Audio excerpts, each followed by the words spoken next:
Well, we're going to have to discuss it. Harvey's going to move across our area. The key to this whole video is going to be, first off, what's going on in Houston is not going to be going on in our area. I know that strictly because Harvey has been such a major story, I know full well that this is going to make people nervous. I know if I even say the word flooding, this is going to probably make people feel like what's occurring in Houston is going to happen here, and I just want to be 100% clear on this topic. Harvey's going to produce a lot of rain in our area. That said, I mean, it's not going to even be a drip in the cup versus what Houston is seeing. So, you know, I preface everything we talk about tonight just because I want to make sure that we're talking in the accurate framework, and I want to make sure that people have realistic expectations. So if you take out of the equation what Hurricane Harvey and now Tropical Storm Harvey has done in Houston, for our area, is this going to produce a lot of rain? Yeah. Could it be flooding rain for our area? Yes, it could. Do I think a flash flood watch will be issued for our area? Yes, I do. Do I think that there will be flash flood warnings issued when this is all said and done? I actually do. Again, I mentioned this, I just don't want you to frame this because of what Harvey did in Houston, that means that's what's going to happen in our area. Same time, I don't want people to underestimate what Harvey is also going to be doing in our area. So that's going to be tonight's topic of discussion.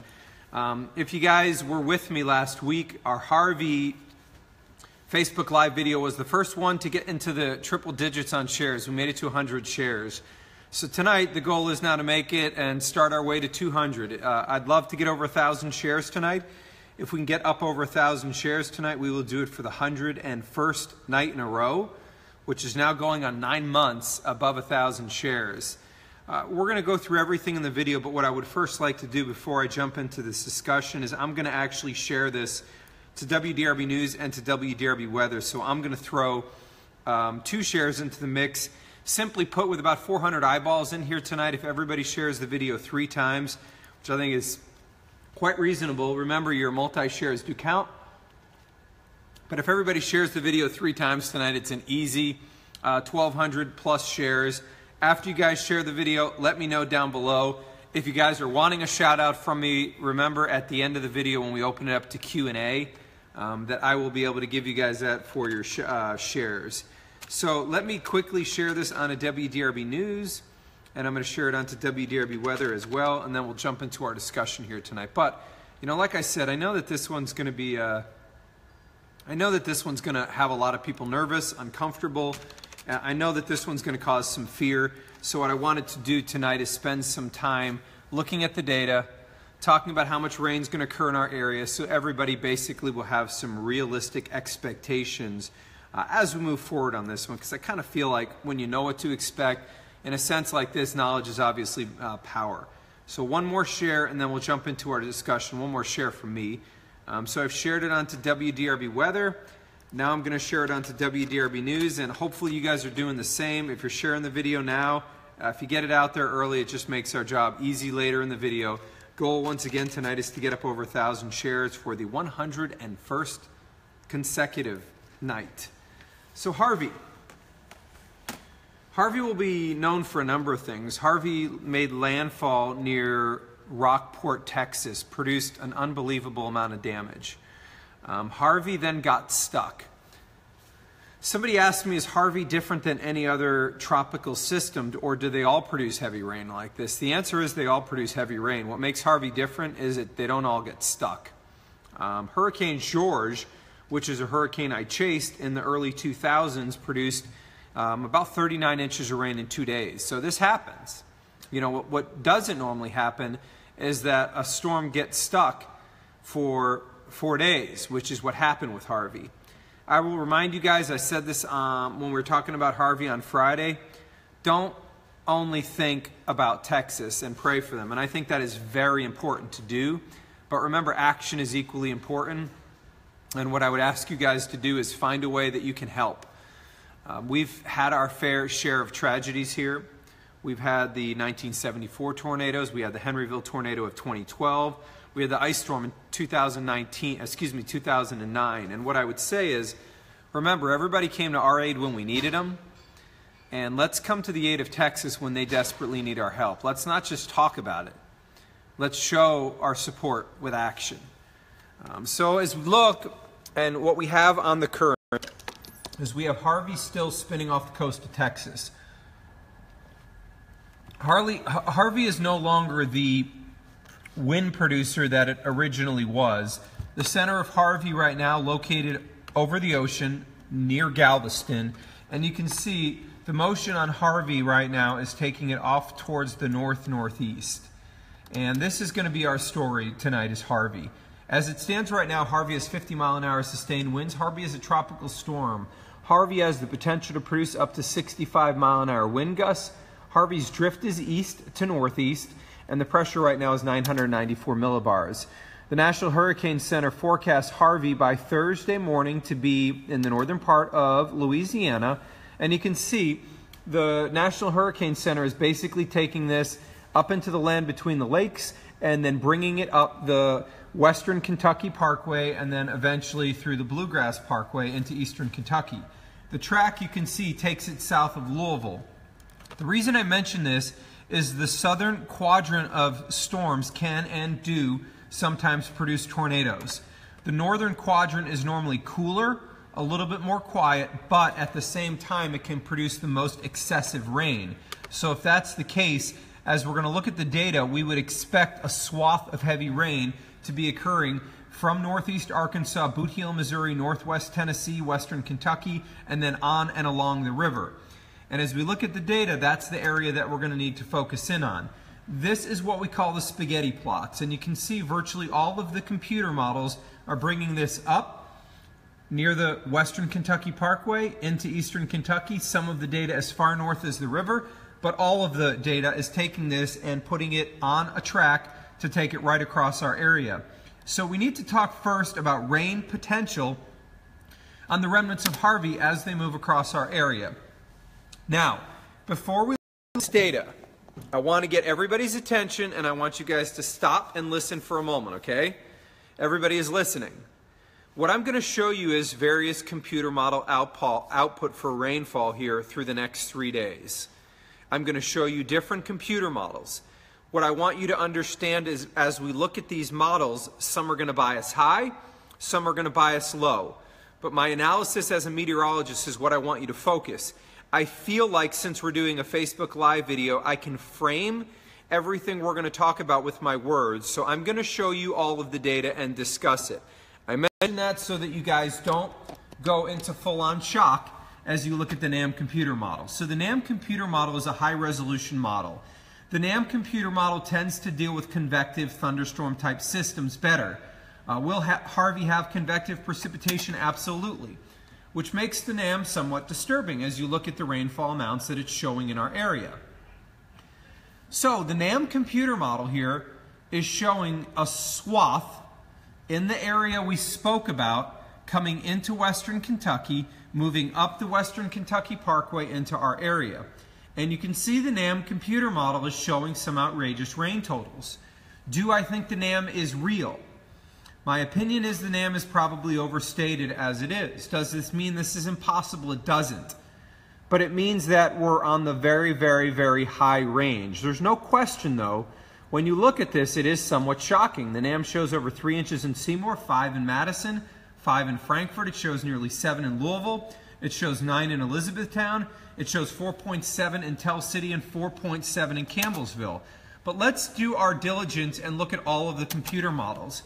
The GFS computer model, what I want you to focus on the most with the GFS is it also indicates the swath coming into the western part of Kentucky, moving along the Western Kentucky Parkway, and then ultimately along the Bluegrass. And you can see it shows in our core counties also the heaviest. It's also showing E-Town at 4 versus 9 or 8 in the NAM computer model, but the area it's showing is similar. It shows nearly 3 in Tell City, it shows 2.5 in Frankfort, and it shows 3 inches in the Campbellsville area. And the bottom line here is, you know, just because this isn't showing the NAM numbers, it's showing a lot of rain in our area. So let's finally look at the European computer model and see what it's spitting out for rainfall across our area. And again, you see this consistency in the data, showing the heaviest rain coming up through Hopkinsville, moving along the Western Kentucky Parkway, and then ultimately along the Bluegrass. And you can see we have this very distinct trend of the heaviest swath showing up along and south of the river. Now, the models are very different for areas like Seymour and Paoli. Some are showing as little as a ½ inch, some are showing as much as 3 inches of rain. But what we're seeing is very consistent that a swath is going to occur somewhere near and south of the river, likely when it's all said and done with this system. And that swath, in my opinion, is going to go over 4 inches.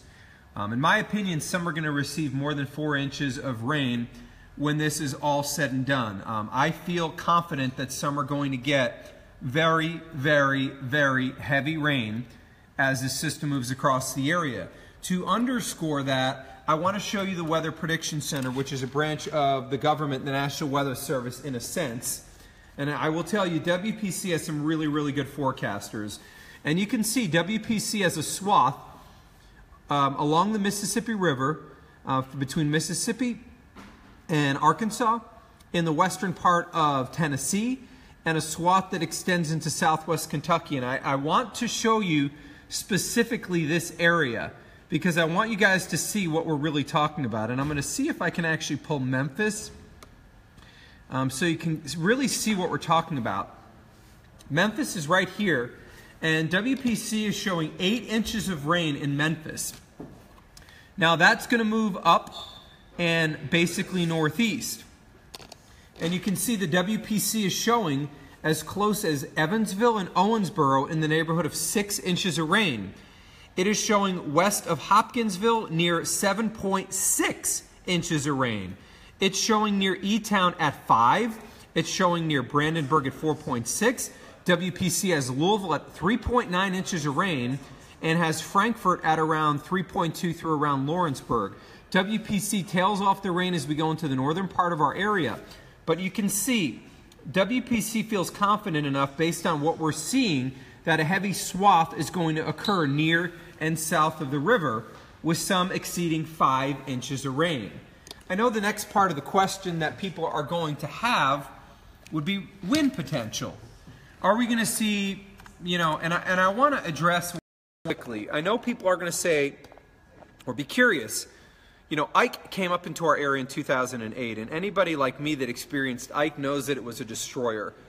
If you recall, Ike went north of our area, and the reason this is important is because we broke out into sunshine. If you remember during Ike, the sun came out, and then we got the very fierce winds. The sun is never going to come out on Friday. That's critical, because that means the stronger winds aloft will not be able to mix down to the ground. That said, let me show you the NAM computer model, wind gust maximum potential as we look towards our Friday. So you can see, I'm going to move along into the Friday time frame in the NAM. And what you'll notice is midnight Thursday night, the NAM's showing wind gust potential near about 30 miles an hour. As you move towards Friday morning, you can see the NAM maximum wind gust potential does start to go over 45 miles an hour. Do I think this is a candidate to get a wind advisory? I absolutely do. And you can see the NAM showing Friday wind gust potential. It shows the maximum potential. Keep in mind, maximum is normally not reached, but it's showing maximum wind gust potential in the 50 to 55 range. And then as we go towards 5 p.m., you can see the max wind gust potential in the 50-mile-an-hour range with lower gust potential near where the center of the low passes to our south. My opinion is we're probably going to see 20 to 30-mile-an-hour winds that are sustained on Friday. My opinion is we could see gusts over 40 to 45 and even up to 50. That coming with extensive heavy rainfall. And I do think that this is going to require a flash flood watch / some flash flood warnings in our area. I tell you guys that I advise U of L athletics. I advise actually a number of people within our area. Today, the city of Jeffersonville Steamboat Knights was curious about Harvey, and for what it's worth, I advise them. And I will tell you guys, if you have outdoor plans on Friday, my opinion would be that I would advise you to cancel. I don't think that Friday evening is an ideal day, or even Friday for that matter, for outdoor plans. So, you know, I wanted to give you guys a look inside the data. I wanted you guys to see what we're talking about for Harvey threats as it moves towards us, and I wanted you to get a sense of what all of the data is indicating. So, you guys now have seen a lot of computer model data, and I know that you guys are going to have a lot of questions. What I would like to do is devote the next 15 minutes to your questions and my answers. Before we jump into that, remember guys, our goal every night we do a Facebook Live video is to get up over 1,000 shares. We've got 600 eyeballs in here tonight. All I would ask is everybody share the video 3 times. It's easy. We'll get up over 1,000 and I won't be talking about it anymore. For those that are asking about the weekend, I will discuss rain chances for the weekend, and Harvey will impact part of your weekend. I will do that on WDRB News at 10. So what I would like to focus on is rain potential, wind gust potential specifically during this system, and I will go more through timing on WDRB News at 10. We are sitting at 433 shares. If everybody shares it 2 or 3 more times, it's easy. We'll get ourselves up over 1,000 shares pretty easily. But let's open it up to questions. Q&A time. Carrie's joining us from Austin. By the way, after you share it 3 times, comment down below so I can give you a shout out. So somebody's asking about camping on Friday. You know, I want to be clear on this, and I want you guys to make sure you're listening on this one. I don't want you camping out on Friday. I do not want you to attempt to camp out on Friday. My concern is that if we get heavy rain and it's a nighttime scenario, you guys do not have the ability to gauge how quickly the water comes up. Are we talking about Houston? Absolutely not. We're not. This is not going to be the same. That said, flash flooding can still cause issues. It can be deadly if you're outside camping. And in my opinion, I would ask, do not attempt to camp. Friday is not the day to do it. Bridget with 3 shares. Thank you, Bridget. So Robert's asking about the chances of river flooding. It's an interesting one. We've been dry. So the ground can actually hold quite a bit of water. Secondly, our rivers can actually hold quite a bit. That said, do I think we will exceed flash flood guidance and go and see flash flooding? Yes, I do. I do think that we will. You know, Dennis asked a great question. He said, do hurricanes traditionally produce this much rain? Yes. But the difference is that Harvey hasn't moved. So what you have to understand is while hurricanes produce outrageous rain totals, that rain is normally moving. So what happens is the areas that get 10 or 15 or 20 inches of rain is a swath that's moving. That swath did not move. And what that did is allow Harvey to produce outrageous rain totals because it was stationary. Anyways, that's a really good question. Marita with 14 shares, you definitely get a thumbs up on that. Chris Wilson throwing a 7 out to be Chris. I hope you're doing well, and thank you for the shares. Will's in here. Will, hope you're having a great night. Tim is asking, will there be lightning with this? There will be some, yes. Melissa's asking, when would we expect the heaviest from Harvey? Friday and Friday night. Robert with 3 shares, thumbs up to you. Thank you, Robert. Tina with 20 shares. Thank you, Tina. By the way, guys, if we get over 1,000 shares tonight, it'll be the 101 night in a row above 1,000 shares, which is cool. Now we get to take aim at 200, which I think everybody in here knows we're going to do it. Somebody's asking when it begins. Friday.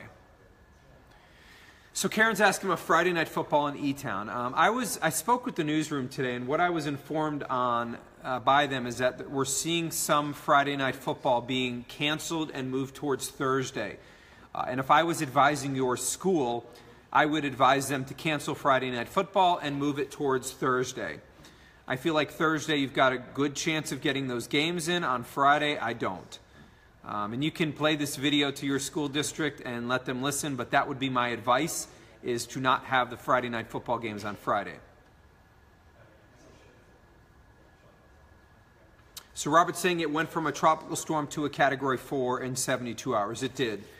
I will address one thing quickly, and it's because this is getting brought up a lot. Harvey did explode. What you need to understand is, so the Gulf of Mexico waters, were they warm in the western part? Over the last 20 years, if you look at the average, they were maybe a half a degree Celsius above normal, which is not very significant. Secondly, Harvey was over the Caribbean Ocean, which is a very warm body of water. And Harvey was declassified as it weakened and died. It then went across the Yucatan Peninsula and intensified in the western Gulf. So if the waters in the Caribbean are every bit as warm, why didn't it explode there? It's a great question, and it shows you that this is not just about warmth. There are other things that are critical. Harvey intensified over a warm body of water with virtually no shear aloft and an absolutely ideal scenario for hurricane intensification. Virtually all of the computer models met what we call rapid intensification criteria, which is exactly what happened. So, in my opinion, if Harvey was to occur in the same area with the same atmospheric conditions 100 years ago, would the same thing have happened? The answer is yes. The exact same thing would have happened. So I just want to mention that because I know that it's just important to understand that you cannot attach an individual hurricane to any one thing. There are multiple features that have to be present for you to get a scenario like this that occurred. So let me update you guys on where we are on our shares, by the way. Joey's asking, could we get power outages? Joey, all I can say is I forecast the weather. If you're asking, can I forecast power outages, I think everybody knows I can't. Could it occur? I mean, it's possible. Do I think we will meet wind advisory criteria? I do. So, you know, the bottom line is that's kind of my thinking. 638 shares, guys. We only got 8 minutes left in the video, so I need you guys to get active on the share front. If we're going to get up over 1,000 shares, I need you guys to do some work on this. Tornadoes, are they possible? Normally, the tornado threat on hurricanes would be south of the center of circulation, which looks like it's going to go through around Campbellsville, Munfordville. So I would say southern Kentucky and Tennessee would have a better chance of tornadoes with this. Robert's saying, is there potential for the Mississippi to flood downstream? Absolutely. Could that cause a backup? I got to tell you guys, the Corps of Engineers are about as good as they get. I speak very, very, very highly about them because they're incredible. Even if 1937 rainfall totals occurred now, in my opinion, the Corps would make sure that the totals would never, or the heights would never get to what happened in 37 with their locks and their control. So the Corps is absolutely remarkable at what they do. 3 shares from Victoria. Thank you. Let me give you a thumbs up, Victoria. Caleb's saying I was way too scared to chase this one. So Caleb, since you bring it up, my concern was not about the winds on Harvey. I feel like Katrina was as strong. You know, people are going to say, well, Katrina at landfall was 125 sustained, and Harvey at landfall was 130. In my opinion, we haven't seen any sustained winds thus far, and we had a lot of anemometers at landfall that would support Category 4 intensity. I don't say that because it wasn't extraordinarily strong, because it was. We'll find out.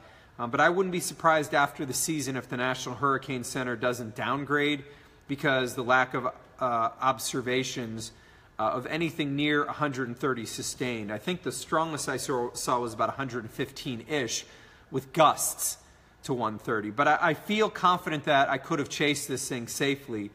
My concern was flooding and my inability to get back here. So I knew that everybody would need to be on TV this week with Harvey potentially approaching us, and that's the reason why I didn't chase. If Harvey had moved quicker, I would have gone and come back. Alex with 25 shares, thank you. Marita with 10 more shares, thank you, Marita. 3 to 8 shares from Kristen, thank you. Missy with 4 shares, thank you. Amanda's asking if Friday morning commute could be difficult. There could be a lot of rain, yes. Somebody's asking about rainfall amounts. I will tell you guys I'm going to forecast 2 to 4 as it stands. I'm going to tell you that some are going to exceed 4 inches of rain. I will tell you guys as we get closer, I will dial it in, but if the track stays as is, a probable 3 to 5 inches of rain in our area. Litchfield, I mean, a solid rainfall for you as well. I think you're probably going to exceed 3 or 4 inches of rain. Any precipitation Thursday? Yes, it's possible. Heaviest, though, is going to be on Friday and Friday night. Stacy's asking about kids at the school bus on Friday. You know what? We're talking about heavy rain. And kids can handle heavy rain. You just need to give them rain gear. So, Share from Violet, thank you. I'm going to update you guys on where we are in our shares. We only got 4 minutes left in the video. So, if you guys are going to get me up over 1,000 shares, you guys need to be stepping on the gas on the shares or we will not make it. 8:07, guys. 4 minutes to get 200 shares. The challenge is out there. I don't want to end our streak at 100. I want to keep this thing going. We've worked a long time. Let's not fall short tonight, guys. Tanya with 10 shares. Thank you. Patsy's saying it's just like snow. So here, I'll be honest, Patsy. When I forecast, I do what I refer to as progressively forecast. What I mean by that is, the problem is people attach themselves, and this is just the way our minds work. But normally people only hear the highest number. And the problem is once you put out a high number, you can't take it back. And so what I do is I progressively increase as my confidence goes up if necessary. That way I don't throw out a total that's too high and struggle to get that back under control as the data changes. I feel like it's better to be conservative than it is to be sensational. So that's my style of forecasting. Jessica said she's watching it with their Snow Fox. Their kids are watching. I appreciate that. 2 more shares from Victoria. Thank you. Saturday, Sunday from Ken, or is that Kim? Kim, I'm going to be going into the Saturday, Sunday on WDRB News at 10. This one is strictly discussing the heavy rain potential. Joey's asking if the concrete and urban areas exacerbate flooding. And the answer is obviously absolutely. When you don't have runoff and you don't have the same infiltration, of high runoff, and you don't have the same infiltration into the subsoil and soil, there's no question flooding's always going to be worse in urban areas. Chris with 10 shares. Thank you, Chris. 6 more shares from Terry. Thank you. Let me update you guys on where we are in our shares. Remember, our goal is to get over 1,000 for the 101st consecutive night, which is impressive. We're at 971, guys. You got 2.5 minutes. I need you guys to get this thing up over 1,000. I traditionally aim for 1,100. That way we don't come up short with some of the Facebook numbers can kind of change. Mary's saying it won't let me share anymore. Mary, that means that you have done a really, really good job, though. 200 times shares from Lacey. Thank you. I love it when you guys, you know you're doing a good job on my Facebook video if when you're doing it you get a call and say, hey, can you stop sharing that video so much? You're blowing up my phone. That means you've done a great job. Heaviest rain for Louisville, I think, is going to be Friday night. Michelle with 10 shares. Thank you. Is there a chance that Harvey could turn back into a hurricane? My opinion is no. And my opinion is it doesn't matter. It wouldn't get there with that strength for us. Steve's watching from Rhode Island. Steve, hope you're having a good night. Thank you for joining. Crystal with 10 shares, thumbs up. Justin with 20 shares, thank you. Judy saying that she loves us. I appreciate that. Share from Mark. Let me quickly tell you guys what I'm going to be discussing on WDRB News at 10. You guys have kind of seen the rainfall amounts that the data is showing. New runs of the NAM computer model come in, and I'm going to update and assess that model on WDRB News at 10:22. 10 o'clock, top of the hour, quickly what I'll be discussing is we've got rain and thunderstorms actually in the metro right now. An area of heavy rain as we stand is heading down Preston Highway currently. I'll talk about who sees rain and continues to see heavy as we go through the overnight hours. WDRB News at 10:22, an update on the latest data, rainfall totals. Actually, I'll tell you what, at 10:22, let me discuss timing. So Harvey's going to affect your holiday weekend. I know that stinks, but I don't think it affects your entire holiday weekend. What days during this holiday weekend you need to plan for rain on WDRB News at 10:22, and then WDRB News at 10:37. I'm going to be discussing the rainfall totals that Harvey will produce in our area, and I think it's going to be excessive rainfall. I do believe it's going to have the ability to produce some flash flooding in our area, and I'm going to give you guys an update on the latest data and my analysis of rainfall totals on WDRB News at 10:37. So when do you tune in? WDRB News at 10, 10:22, and 10:37. You know, I say this frequently, guys. Facebook, I really appreciate your loyalty on a night-in, night-out basis, but TV is how we can afford to keep me employed here. So remember, I need you guys to support me on TV. You guys know the time, so you can set your alarm. Let me quickly update you guys on whether we made it up over 1,000 shares for the 101st consecutive night, and we are at 1172, guys. That is the 101st night above 1,000 shares. All the way since January. It is nothing less than remarkable. Please continue to like, love, and share the video, comment, and let me know down below if you guys enjoy my Facebook Live videos. And I will see you guys on WDRB News at 10 o'clock. See you guys in a little bit.